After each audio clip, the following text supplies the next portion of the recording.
नमस्कार दोस्तों, कैसे हैं आप लोग। गाइस उम्मीद करते हो आप सब लोग बहुत अच्छे होंगे। नौकरी समाचार चैनल में आप लोगों का बहुत बहुत स्वागत है। आज हम बात करने वाले हैं सैलरी क्लास और सीनियर सिटीज़न के लिए बहुत बड़ी खुशखबरी निकल कर सामने आ रही हैं। इनकम टैक्स में कुछ 5 बड़े बदलाव देखने के लिए आपको आने वाले बजट सेशन में मिल सकते हैं। आयकर विभाग का बहुत बड़ा अपडेट निकल कर सामने आया है। डिटेल पर बात करेंगे, पर उम्मीद करते हैं कि वीडियो को एंड तक देखेगा, नहीं काफ़ी चीज़ें आप लोग को समझ नहीं आएंगी। मोदी सरकार का तीसरी टर्न का पहला पूर्ण बजट फरवरी में जारी होगा। इस बजट में सीनियर सिटीज़न और सैलरी बेस्ड को राहत की बहुत उम्मीद है। इस बार आयकर में 5 बड़े बदलाव होने की उम्मीद है। यह कर्मचारियों और सीनियर नागरिकों, खासकर मिडिल क्लास के लिए बहुत फ़ायदेमंद हो सकता है। आपको मैं डिटेल पर इस बारे में बताने वाली हूँ। बजट आने में कम से कम 1 महीना बचा है। 2025 का पूरा बजट फरवरी 1 को आएगा।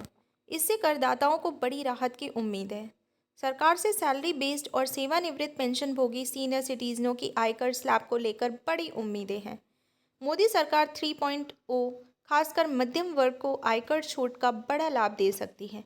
ये आगामी बजट में घोषित होने की उम्मीद है। टैक्स पेयर्स को आवश्यक सुधार की उम्मीद। केंद्रीय बजट 2025 1 फरवरी को केंद्रीय वित्त मंत्री निर्मला सीतारामन ने पेश किया जाएगा। तैयारी अंतिम चरण में है। साथ ही टैक्स पेयर्स को महत्वपूर्ण सुधारों की उम्मीद है। सीनियर सिटीजन और सैलरी बेस्ड लोगों को इनकम टैक्स से छूट मिलेगी। इस आम बजट में कई महत्वपूर्ण घोषणाओं की उम्मीद है। इस बजट में कई सुधारों की संभावना है, जिनमें आयकर रिटर्न की स्लैब में बदलाव शामिल है। इनकम टैक्स स्लैब में बदलाव की उम्मीद। देश में 2 टैक्स नियम हैं। आयकर नियम। नई टैक्स योजना को अधिक आकर्षक बनाने का प्रयास वित्त मंत्री कर सकती हैं। इसके लिए वह आयकर स्लैब की दरों को बदल सकती हैं। आयकर विशेषज्ञों को का सुझाव है कि 20 लाख रुपए से अधिक की आय पर 30% की दर लगाई जाए। इससे नई टैक्स नीति को प्रोत्साहन मिलेगा।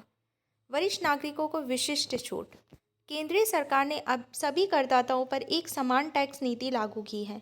आयकर विशेषज्ञों ने अब 60 साल से अधिक आयु के लोगों के लिए अलग से टैक्स स्लैब बनाने की सिफारिश की है। ज़्यादा आय पर कम ब्याज दर मिल सकती है। 1 लाख की स्टैंडर्ड कटौती करने की सलाह। सैलरी आधारित कर्मचारियों को एक अतिरिक्त राहत की सलाह दी जा रही है। कहा जा रहा है कि 1 लाख रुपए की स्टैंडर्ड आयकर लगाई जाएगी। फिलहाल इनकम टैक्स की पुरानी व्यवस्था में स्टैंडर्ड कटौती 50,000 रुपये है। नई योजना में यह 75,000 रुपये है, जो 1 लाख करने की सलाह देता है।